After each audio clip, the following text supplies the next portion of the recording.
Welcome to my mummy channel. అందరికీ ముందుగా నవరాత్రి శుభాకాంక్షలు అండి. ఈరోజు నవరాత్రుల్లో భాగంగా 9వ రోజు కాబట్టి ఈసారి నవరాత్రులు అనేది 11 రోజులు వచ్చాయండి. ఇంకా తెల్లారితే మనకు దశమి రోజు అమ్మవారు అయితే మహిషాసుర మర్దినిగా, తర్వాత 11వ రోజు రాజరాజేశ్వరి దేవి అవతారంలో, గౌరీదేవి అవతారంలో ఇలా పిలుచుకుంటామన్నమాట. ఇక్కడైతే ఇది 9వ రోజు వీడియో అనమాట. ఇంట్లో అయితే అమ్మవారికి అయితే దుర్గాదేవిగా భావించి పూజనైతే చేసుకున్నాను. అష్టోత్తరాలు కంప్లీట్ చేసుకొని ఈరోజు మహాప్రసాదం కింద అయితే వంకాయ టమాటా అలాగే మిరియాల చారు చేసి పెట్టానమాట. ఇంకా నైవేద్యం కింద అయితే మా అమ్మాయి చేతి అయితే మోతిచూరు లడ్డు అయితే చేసిందనమాట. చాలా చక్కగా చేసింది.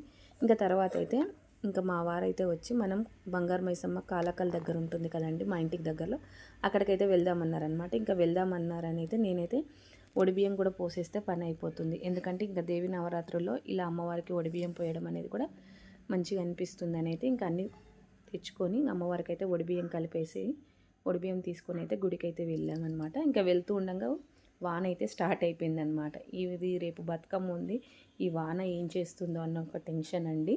ఇంకా మొత్తానికైతే గుడికి అయితే వచ్చేసాము. రాగానే అమ్మవారి ఊరేగింపు అయితే జరుగుతుందన్నమాట ఇక్కడ.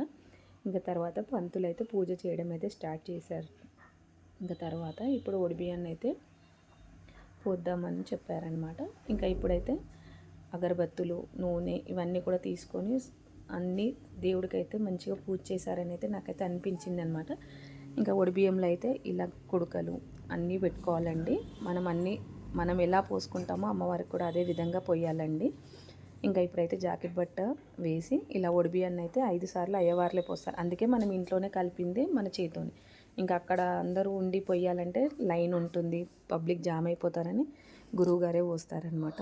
ఇంకా మొత్తానికైతే ఇప్పుడు బియ్యం పోసేటప్పుడు అయితే కుంకుమ పసుపు వేసి పోసారు. ఇప్పుడు మన గోత్రనామాలు అయితే అడిగారనమాట. ఇలా గోత్రనామాలు చెప్పిన తర్వాత మా పేర్లు ఇవన్నీ చెప్పేసి ఇంకా ఒడిబియ్యం అయితే పోయడం స్టార్ట్ చేశారనమాట. మొత్తానికైతే అమ్మవారికి నా ప్రసాదము, ఒడిబియ్యము, పసుపు బొట్టు ఇవన్నీ అయితే చేరాయని అయితే నాకు చాలా సంతోషంగా అనిపించింది. అమ్మ దయ ఎప్పుడు ఇలానే ఉండాలని అయితే మనస్ఫూర్తిగా కోరుకుంటున్నాను అనమాట.